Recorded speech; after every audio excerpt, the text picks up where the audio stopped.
Saludos hermanos del programa Sintonía Divina. Es nuestro programa número 157 de la segunda semana de Pascua.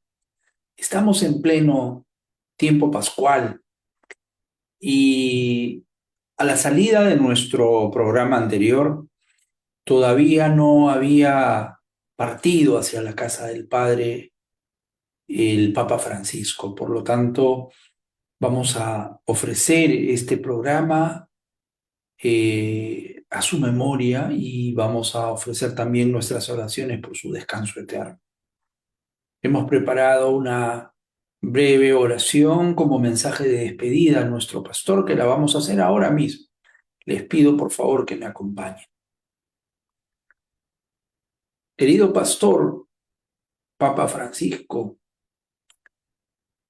hoy con el corazón lleno de gratitud nos toca decirte gracias, pero también nos toca decirte hasta luego.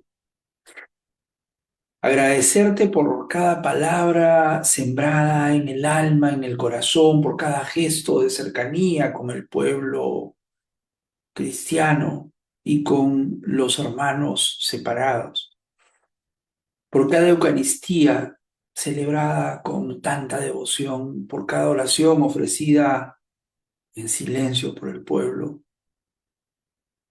Tú has sido para nosotros el verdadero rostro de Cristo, la imagen del buen pastor cercano, humilde, incansable en el amor a los demás.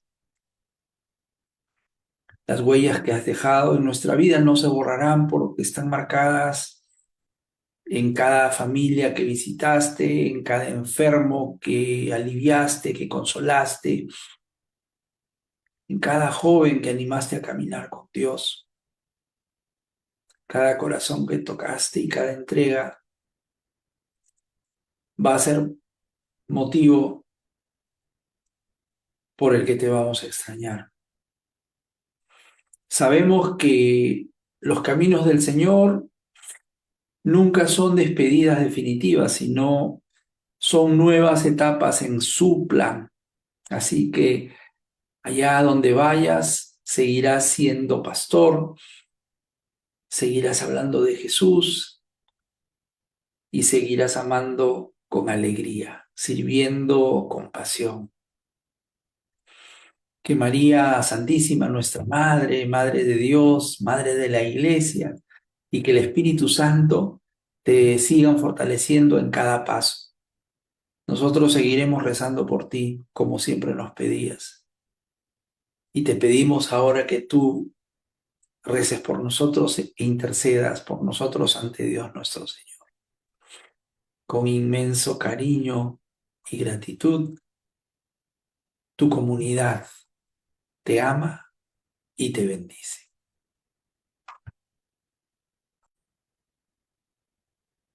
Al anochecer de aquel día, el primero de la semana, estaban los discípulos en una casa, con las puertas cerradas por miedo a los judíos. Y en esto entró Jesús, se puso en medio y les dijo, paz a vosotros. Y diciendo esto, les enseñó las manos y el costado, y los discípulos se llenaron de alegría al ver al Señor. Jesús repitió, paz a vosotros. Como el Padre me ha enviado, así también os envío yo.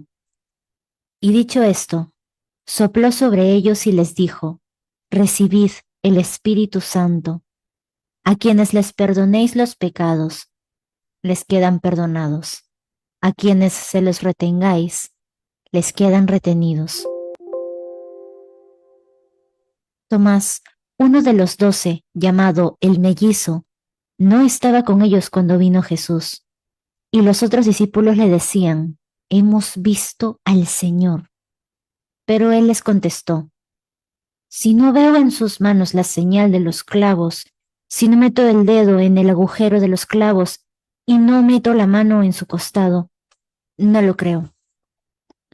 A los 8 días estaban otra vez los discípulos y Tomás con ellos.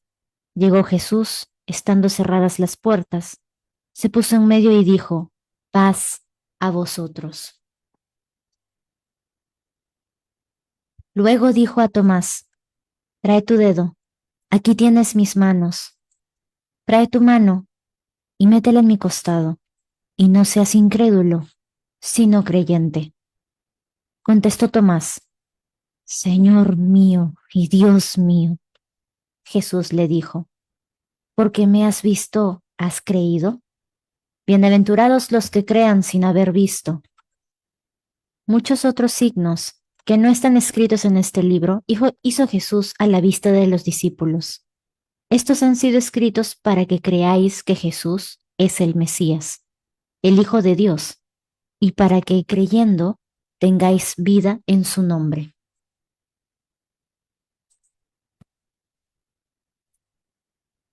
Esta semana continuamos con las apariciones de Jesús después de haber resucitado, narradas estupendamente por Juan, testigo presencial de el sepulcro vacío y de todas estas apariciones de Jesús después de haber resucitado.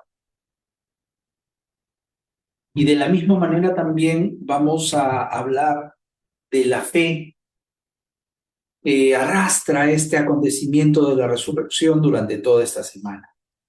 Vamos a empezar nuestro programa recuperando esa alegría del Jesús resucitado, ese Jesús que constituye nuestra esperanza, y especialmente este domingo, el cual fue instituido por San Juan Pablo II como el Domingo de la Divina Misericordia, porque hoy se nos libera del miedo. Y yo diría que las lecturas de toda esta semana nos van a hablar de la misericordia, pero especialmente pongamos atención en dos hechos bien importantes, ¿ah? Juan, el evangelista, nos cuenta a su modo la aparición en un lugar misterioso, cerrado, desconocido. Los discípulos huyendo de los judíos por temor a que iban a ser exterminados, iban a ser eh, matados con la misma crueldad que mataron al maestro. Y muertos de miedo, vamos a entender ahora por qué es el Domingo de la Misericordia. Primero, el Señor se aparece y les da un saludo que queda grabado en nuestro corazón hasta el día de hoy. Les dice paz a ustedes. No es un saludo cualquiera, porque fíjense, lo hemos dicho ya anteriormente, Jesús no recrimina porque lo olvidaron, porque lo dejaron solo, porque lo negaron, porque lo traicionaron, no. No se vengó, no azotó a los discípulos, sino que les perdona la fragilidad humana, el temor que sintieron por haberlo dejado solo. A Pedro, por haberlo negado 3 veces, le dice, paz a ustedes. Y es que Jesús resucitando probó que era el Hijo de Dios vivo, ¿verdad? Pero más que eso, lo comprobó con este gesto de amor y de perdón. Recuerden, los discípulos estaban aterrados y parte de ese gran miedo que sentían era lo que podía hacerles Jesús, vuelto a la vida, resucitado. Paz a ustedes, les dice, es decir, no solo les perdona, sino que además estamos leyendo cómo les instruye para que ellos reciban el ministerio y puedan perdonar a otros en nombre de Dios. Sí, efectivamente, en este pasaje de Juan 20 instituye el sacramento de la confesión para que los ministros ordenados perdonen los pecados mediante este ministerio que reciben con el soplo del Espíritu sobre cada uno de ellos. Nos va a convertir en los nuevos Adanes, perdonados, desobedientes por el pecado, pero también envía a sus apóstoles a una nueva misión de salvación para todos. Misión que se va a concentrar en la paz y el perdón. Esta iglesia naciente se asienta en sus primeras bases que es el amor y el perdón. Este perdón que los ministros de nuestra Iglesia Católica nos van a dar a través del sacramento de la reconciliación o de la confesión. Y mis hermanos, las semanas del tiempo pascual son un escenario propicio para buscar la reconciliación. Por supuesto, la Eucaristía también, pero la reconciliación con Dios y obtener el perdón. Recuerden lo que dice la liturgia de la misa, Señor Jesucristo, que dijiste a tus apóstoles, la paz les dejo, mi paz les doy. No tengas en cuenta nuestros pecados, sino la fe de tu iglesia, y conforme a tu palabra, concédele la paz y la unidad. Justamente lo que se rememora en nuestra liturgia son estos pasajes de las Sagradas Escrituras, en donde hablamos del perdón, de la reconciliación, y eso se ha vuelto ahora el sacramento que nosotros buscamos para reconciliarnos con el Señor. Somos un nuevo Israel, somos el pueblo de la nueva alianza. ¿Se entiende esto, verdad? Me gustaría que repasemos una lectura muy útil, muy oportuna, muy pertinente del numeral 1484 del Catecismo de la Iglesia Católica, que dice lo siguiente: la confesión individual e íntegra y la absolución continúan siendo el único modo ordinario para que los fieles se reconcilien con Dios y la Iglesia, a no ser de una imposibilidad física o moral,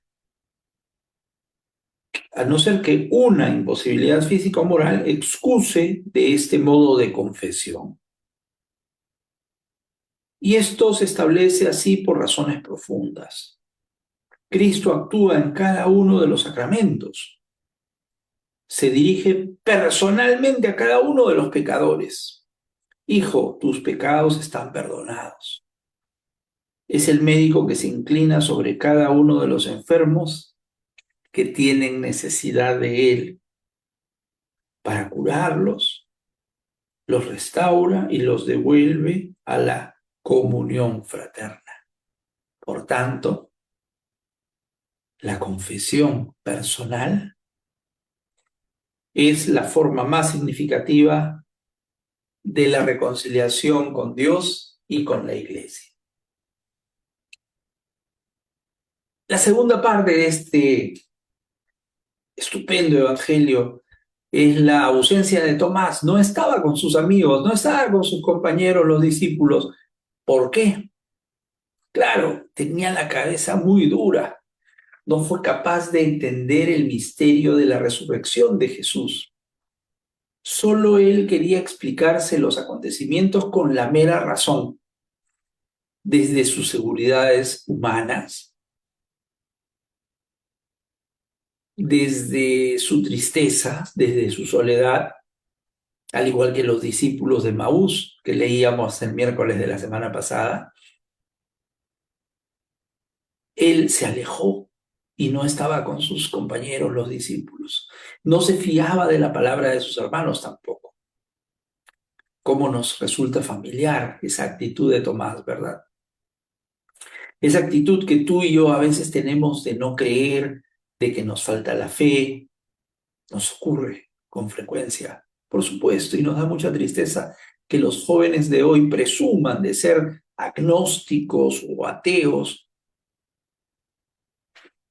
Entendamos que las apariciones de Jesús son encuentros del resucitado que ha vuelto a la vida en un cuerpo glorioso y nos habla de que debemos alejarnos del pecado.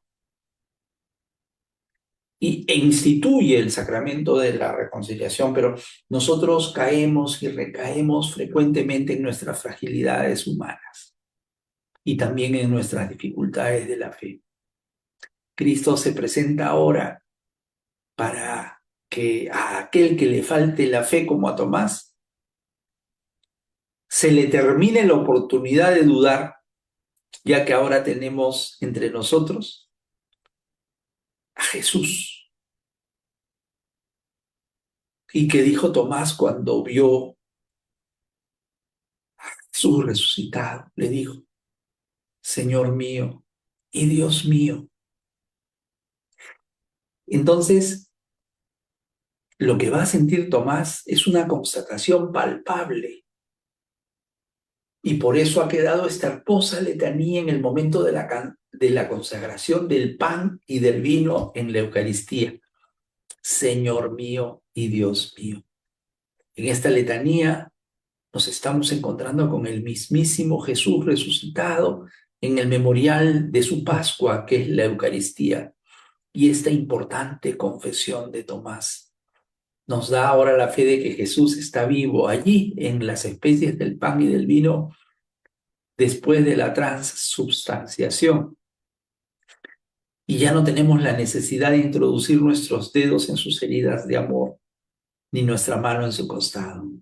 Tomás, ahora que ha visto, ya cree en lo que le dicen sus hermanos y acepta un poco avergonzado que debió tener fe, que tuvo que abandonar su yo y se une en comunión con el Dios de la vida. Eso es lo que tú y yo hacemos en la Eucaristía, porque nos consta ahora que Jesús está vivo, en verdad resucitó y que Él nos dice que esta semana debemos de ponernos a pensar en el perdón y la misericordia de nuestro Dios. No le tengas miedo a tus crisis de fe, no le tengas miedo a tus fragilidades humanas, porque no somos cristianos perfectos. Y el Señor no busca cristianos que nunca duden o que estén seguros de una fe al 100%. El Papa Francisco nos dijo que la aventura de la fe está hecha de luces y sombras, porque hay momentos de consolación, momentos de impulso, momentos de entusiasmo, pero también hay momentos de desconcierto, de dudas, de oscuridad. Esta crisis de fe para el Padre, para el Santo Padre, que siempre estará con nosotros, no, no son un pecado. Al contrario, son un camino porque nos hacen ser humildes, nos sacan de la idea que somos mejores que otros. Y si fuera necesario, solo si fuera necesario, vamos a tener la oportunidad de volver a tocar sus llagas como Tomás. Y así vamos a experimentar su amor y su misericordia. Había un hombre del grupo de los fariseos llamado Nicodemo, jefe judío. Este fue a ver a Jesús de noche y le dijo, Rabí, sabemos que has venido de parte de Dios como maestro, porque nadie puede hacer los signos que tú haces si Dios no está con él. Jesús le contestó, en verdad te digo, el que no nazca de nuevo no puede ver el reino de Dios. Nicodemo le pregunta, ¿cómo puede nacer un hombre siendo viejo? ¿Acaso puede por segunda vez entrar en el vientre de su madre y nacer? Jesús le contestó, en verdad te digo, el que no nazca de agua y de espíritu no puede entrar en el reino de Dios. Lo que nace de la carne es carne, lo que nace del espíritu es espíritu. No te extrañes de que te haya dicho, tenéis que nacer de nuevo. El viento sopla donde quiere y oyes su ruido, pero no sabemos de dónde viene ni a dónde va. Así es todo lo que ha nacido del espíritu. Respondió Nicodemo, ¿cómo puede ser eso? Jesús le respondió, ¿tú eres maestro en Israel y no sabes estas cosas? En verdad te digo, nosotros hablamos de lo que sabemos y damos testimonio de lo que hemos visto, pero vosotros no aceptáis nuestro testimonio. Si al deciros cosas de la tierra no creéis, ¿cómo vais a creer si os digo cosas del cielo? Nadie ha subido al cielo sino que el que bajó del cielo es el Hijo del Hombre. Y como Moisés levantó la serpiente en el desierto, así tiene que ser levantado el Hijo del Hombre, para que todo el que crea tenga por él vida eterna.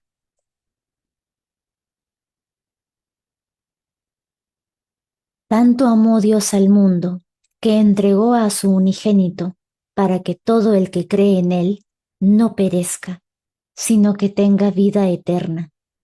Porque Dios no envió a su Hijo al mundo para juzgar al mundo, sino para que el mundo se salve por él.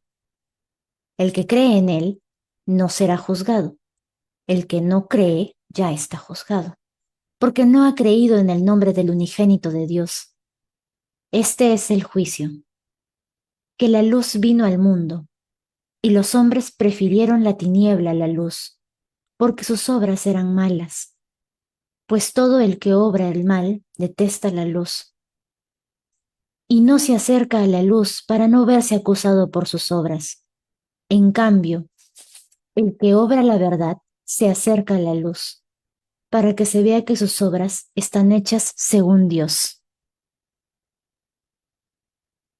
Esta hermosa descripción del encuentro de Jesús con Nicodemo nos ha hecho retroceder porque estábamos leyendo el capítulo 20 de Juan y ahora nos hemos ido al capítulo 3. ¿Y por qué este retroceso? Porque Jesús en el capítulo 3 de Juan le narra las maravillas después de haber hecho el milagro de la conversión del agua en vino en las bodas de Caná.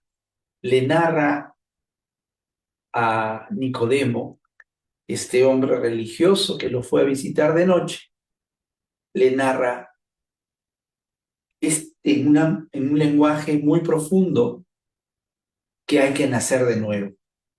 Nicodemo era un magistrado judío, el que tenía miedo, y por esa razón va de noche, dice la lectura, ¿no? Porque intuía y confiesa además una fe mayor, una fe superior al reconocer a Jesús como el enviado, como el Mesías, enviado de Dios Padre, como el esperado según las escrituras que él conocía muy bien. Y por los signos que él hace y por las palabras que predica, le dice: Señor, sabemos que vienes de parte de Dios, que eres un maestro. Pero Nicodemo quiere ver más allá, como a veces tú y yo queremos ir más allá y profundizar nuestro conocimiento del Señor. Jesús lo instruye y le dice que puede ver el reino de Dios, pero para ello es necesario renacer de lo alto. Y le aclara que no se trata de comenzar de nuevo, de nacer físicamente y repetir nuestra venida al mundo, porque nosotros los cristianos no creemos en la reencarnación, sino en nacer como una nueva posibilidad de aspirar a una vida mejor en el espíritu. Primera constatación, hay que cancelar todo lo malo de nuestros experimentos fallidos por el pecado. Es lo que le dice Jesús: hay que morir para vivir, así como el grano de trigo. Lo dirá en otra parte del Evangelio de Juan. Hay que morir para vivir. Acuérdate que nuestro envase material mundano es desechable. ¿Mm? Y segundo, que se lo dice varias veces como para que lo entienda. Hay que nacer de nuevo. Y eso es para darle un nuevo valor a nuestra vida ante los ojos de Dios. Somos criaturas de Dios y somos amados por Él con mucha ternura. Por eso ha enviado a su Hijo único para que podamos nacer de lo alto. Es decir, para entrar en el reino de Dios hay que nacer de nuevo, pero se trata de una restauración integral por el Espíritu. El que no nace de nuevo, lo dice Jesús repetidas veces, y no es un nacimiento que tenga que ver con la voluntad o el acto carnal, ese acto que engendró nuestra vida humana, sino que cuando Jesús se refiere a los nacidos de Dios, Se refiere a aquellos que dejan que Dios nazca en su corazón. Incluso recuerda que el sábado de esta semana, dentro de unos minutos vamos a hablar de ello, se vuelve a usar la figura de la serpiente levantada por Moisés en la antigua alianza y hablaremos de ello el sábado, que es la fiesta de la exaltación de la cruz. Me imagino que ahora, recordando esto que le dijo Jesús a Nicodemo, sabrás por qué, entenderás por qué el crucifijo levantado en lo alto es símbolo de salvación. Este crucifijo que hemos adorado tú y yo en la adoración de la cruz del Viernes Santo, significa mucho, significa que Jesús es levantado en lo alto al ser crucificado y de la misma manera es levantado en lo alto desde su sepultura. Y ahora todo aquel que lo contemple logrará creer en él y ganar la vida eterna. Dios debe ser el centro, el rey de nuestras vidas, porque eso será nacer del agua y del Espíritu. Lo que ocurre en el bautismo, otro sacramento importante, que por la misericordia y la gracia de Dios tenemos estos signos externos para poder participar de esta salvación. La inmersión de la persona en el agua significa que muere para el pecado y la salida del agua significa que nace de nuevo. Este sacramento nos hace nacer de nuevo por el agua y por el Espíritu como hijos de Dios y la vida nueva se adquiere dejando que Dios Padre entre a nuestra propia vida, en donde le debemos dar prioridad, obviamente, al amor a Dios y también el amor a los hermanos, porque entre todos los bautizados somos nacidos de Dios Padre y somos hermanos. Y el día miércoles llegamos a uno de los pasajes que es uno de mis favoritos de los evangelios, porque aquí se refleja el amor de Dios Padre al mundo y cómo es que ganamos la vida eterna creyendo en su Hijo. Eso justamente es el meollo de la divina misericordia, porque dice que el Hijo en esta oportunidad no ha venido para juzgar a los malos o condenarnos, sino que ha venido para salvarnos, solo para salvarnos y que todo aquel que crea en Él se salvará y tendrá la vida eterna. Se nos da la imagen de Jesús como como la luz para obrar según el plan de Dios. En el inmenso amor que Dios Padre tiene para con sus hijitos, ha revelado a través de la vida, la muerte y la resurrección de su unigénito, la salvación, porque esa es la voluntad del Padre. Hay un cambio radical para salir de las tinieblas, que es la causa de la condenación. Ya sabes que las tinieblas, por todo lo que hemos venido reflexionando en Cuaresma, es la causa de la condenación. Y por supuesto, esa es una de las escenas favoritas del pecador que busca la oscuridad. El pueblo elegido, que justamente fue el pueblo elegido para que Dios le revele su amor, lo rechazó, rechazó a su Hijo, rechazó la luz que trajo Jesús. Por eso dijo, antes de morir, Jesús dijo, la luz ya no les va a durar mucho tiempo, ya llegó la hora. Aprovechen ahora que la luz está entre ustedes, pero rechazaron la luz y acabaron con la luz.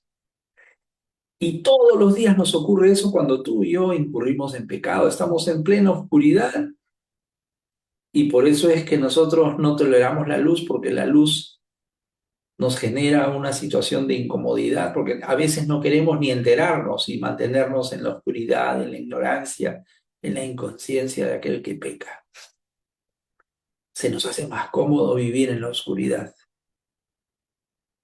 ¿Por qué? simplemente porque la luz nos interpela, nos hace ver aquello que no queremos ver. Pero debemos recordar que existe la libertad humana y que cada día tenemos la maravillosa oportunidad de discernir y elegir.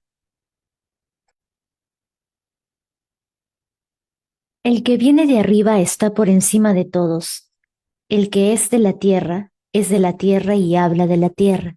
El que viene del cielo da testimonio de lo que ha visto y oído, y su testimonio nadie lo acepta. El que acepta su testimonio certifica que Dios es veraz, porque aquel a quien Dios ha enviado habla las palabras de Dios, porque da el Espíritu sin medida. El Padre ama al Hijo y ha puesto todo en su mano. El que cree en el Hijo tiene vida eterna.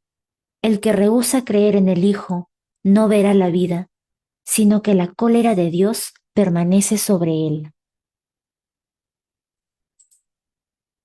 Mis hermanos, es jueves de la segunda semana de Pascua y celebramos hoy San José Obrero, jueves 1 de mayo. Y qué linda oportunidad para reflexionar sobre este testimonio final de Juan Bautista, que nos presenta la identidad de Jesús como el enviado del Padre. ¿Qué nos dice?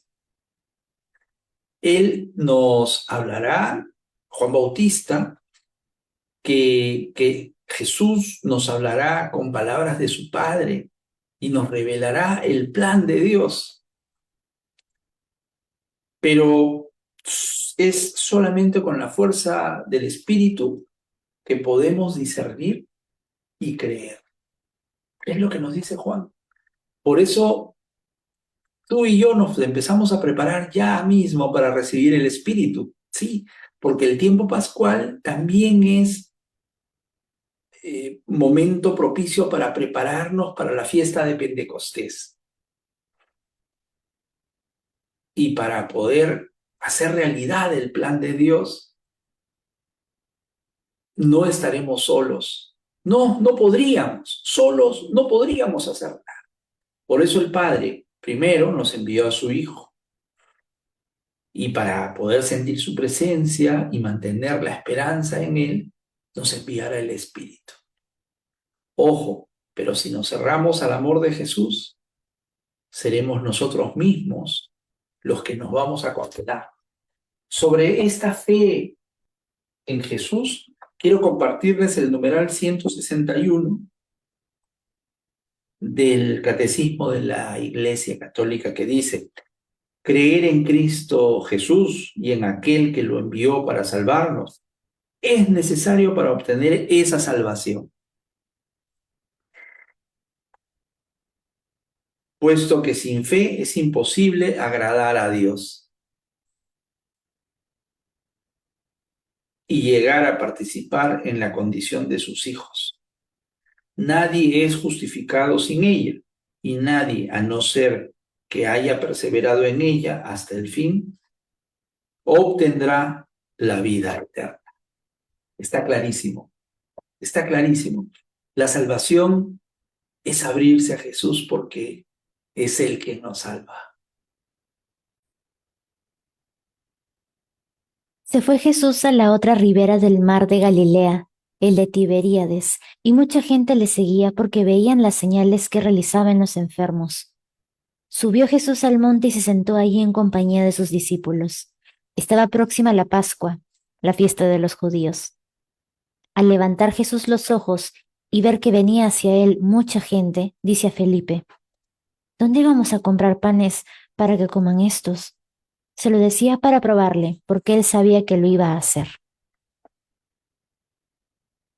Felipe le contestó: 200 denarios de pan no bastan para que cada uno tome un poco. Le dice uno de sus discípulos, Andrés, el hermano de Simón Pedro. Y hay un muchacho que tiene 5 panes de cebada y 2 peces. ¿Pero qué es eso para tantos? Dijo Jesús: haced que se recueste la gente. Había en el lugar mucha hierba. Se recostaron, pues los hombres en número de unos 5,000. Tomó entonces Jesús los panes y después de dar gracias los repartió entre los que estaban recostados y lo mismo los peces, todo lo que quisieron. Cuando se saciaron, dice a sus discípulos, recoged los trozos sobrantes para que nada se pierda.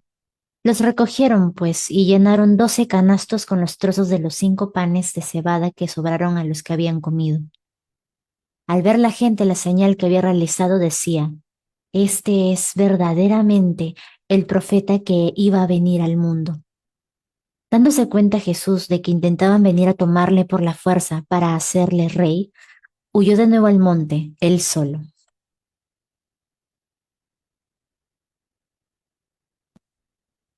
Este día, viernes, empezamos la lectura del capítulo 6 de Juan.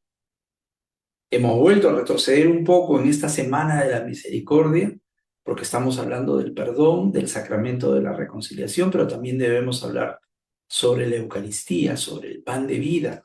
Justamente en el capítulo 6 de Juan es que encontramos el discurso del pan de vida en el que Jesús se refiere nítidamente a la Eucaristía como un buen prólogo de esta predicación sobre el pan de vida, que en el fondo es sobre la Eucaristía, el hecho que comemos el cuerpo y la sangre de Jesús para salvarnos. Se nos narra la multiplicación de los panes, a lo que ya nos hemos referido muchas veces como una lección de amor fraternal, ¿no? Hay muchas cosas que podemos rescatar en esta lectura de la multiplicación de los panes, pero déjenme destacar algunas que a mí me provocan en este momento hablar sobre el mensaje de amor fraternal, es decir, Jesús en la multiplicación de los panes nos permite darnos cuenta que hay mucha gente que no tiene lo necesario para comer y que Jesús nos exige que le demos nosotros de comer. O vamos a mandar a la gente a que compre su pan, que vaya a buscar su pan por sus propios medios. O simplemente vamos a esperar que el Señor les solucione su problema. No, por supuesto que no. Jesús nos dice que se puede hacer mucho con lo poco que ponemos a disposición de los demás. Si nosotros ponemos a disposición del Señor lo poco que tenemos, Él hará milagros. Y no necesariamente se está refiriendo a lo material. Él puede multiplicar el fruto de nuestra oración, de un simple gesto de caridad, de nuestro arrepentimiento por ser frágiles, de nuestra miseria por ser pecadores, siempre que le entreguemos todo esto a su misericordia. ¿Tú crees que solamente basta con decir, roguemos a Dios, te lo pedimos, Señor, y ya está todo? No, no está todo listo. No podemos trasladar el problema a Dios y nos podemos quedar tan tranquilos con nuestra conciencia. Jesús aclara que no. Jesús nos dice hoy día con la multiplicación de los panes, denles ustedes de comer. ¿Vieron las procesiones de Semana Santa?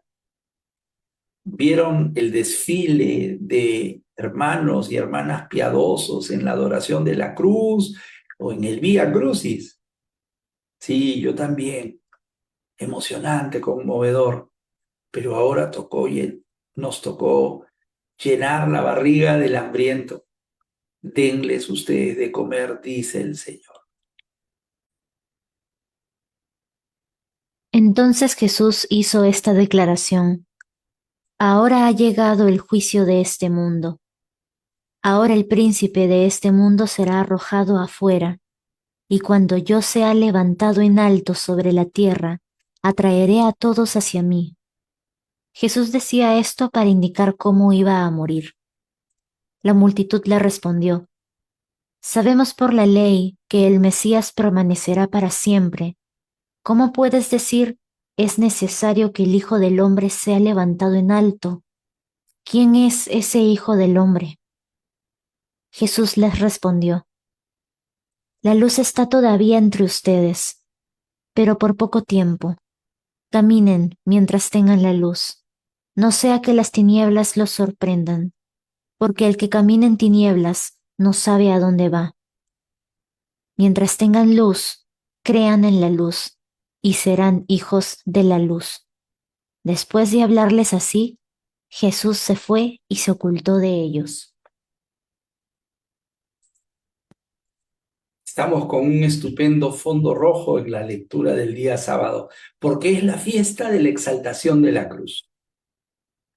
Este es un texto previo a la pasión, en el que se destaca que Jesús, como en muchas ocasiones, anunció que había llegado su hora y que iba a morir. ¿Te acuerdas que el martes, hace unas lecturas atrás, Jesús conversaba con Nicodemo y volvió a usar en la conversación la figura de la serpiente levantada por Moisés en el desierto? Esa serpiente de la antigua alianza se nos muestra hoy nuevamente para que entendamos lo que significa el crucifijo para los cristianos. Ese crucifijo levantado en alto el día Viernes Santo.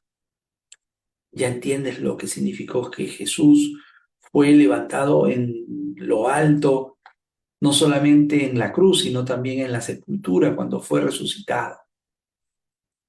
Sí, te lo repito, es para que todo aquel que lo contemple crea en él y tenga vida eterna. Podemos empezar diciendo que Jesucristo se manifiesta como la luz, pero a la vez señala que está a punto de ser rechazado y esa luz va a ser apagada en la pasión y muerte. Pero Él nos demostraría con su resurrección que esa luz era para la salvación de todos. Y al ser levantado así en la cruz, su muerte iba a ser redentora. Tendría ese efecto curativo, ese mismo efecto curativo que la serpiente levantada por Moisés en el desierto, para que todo aquel que fue envenenado, mordido, pueda salvar su vida. Esta luz va a hacer que el príncipe de las tinieblas sea arrojado de la tierra, dice Jesús. La fiesta de la exaltación de la cruz es para que tú y yo retomemos el valor de este símbolo del cristiano. Y explicaciones sobre la cruz hay muchas, pero yo he escuchado muchas, pero me atrae particularmente una que te quiero compartir. Dice algo así como que la cruz tiene dos maderos que nos enseña quiénes somos los cristianos y cuál es nuestro camino, nuestra dignidad, ¿no? El madero horizontal es el sentido de nuestro caminar en el que Jesucristo le da una coherencia al unirse a nosotros, haciéndose igual a nosotros en todo aspecto menos en el pecado. Somos hermanos de Jesús en una relación horizontal, hijos de el mismo Padre, hijos de la luz, hijos del Espíritu Santo. Y justamente este madero horizontal es el que soportó los brazos abiertos de Jesús, con el que podemos abrazar a nuestros hermanos y amarlos como a nosotros mismos. Esa es la explicación del madero horizontal, y la explicación del vertical es que ese es nuestro destino superior, que no estamos creados para quedarnos en la tierra como morada, sino que caminamos hacia el cielo, hacia la vida eterna, hacia lo superior. Ese es lo que se explica acerca de nuestro destino común. Como oración brevemente vamos a decirle a nuestro Señor Jesucristo que ahora entendemos lo que le dijo a los discípulos de Maús. Ya entendieron por qué es necesario que Cristo padeciera esa muerte en cruz para entrar así en su gloria? La cruz, pues, mis hermanos, es el camino hacia la gloria, el camino hacia la luz. Y dijo Jesús en Mateo 16, el que rechaza la cruz no sigue a Jesús. Jesucristo ha resucitado. En verdad resucitó. Aleluya. Que tengan una santa y feliz Pascua, mis hermanos del programa Sintonía Divina. Nos vemos la próxima semana.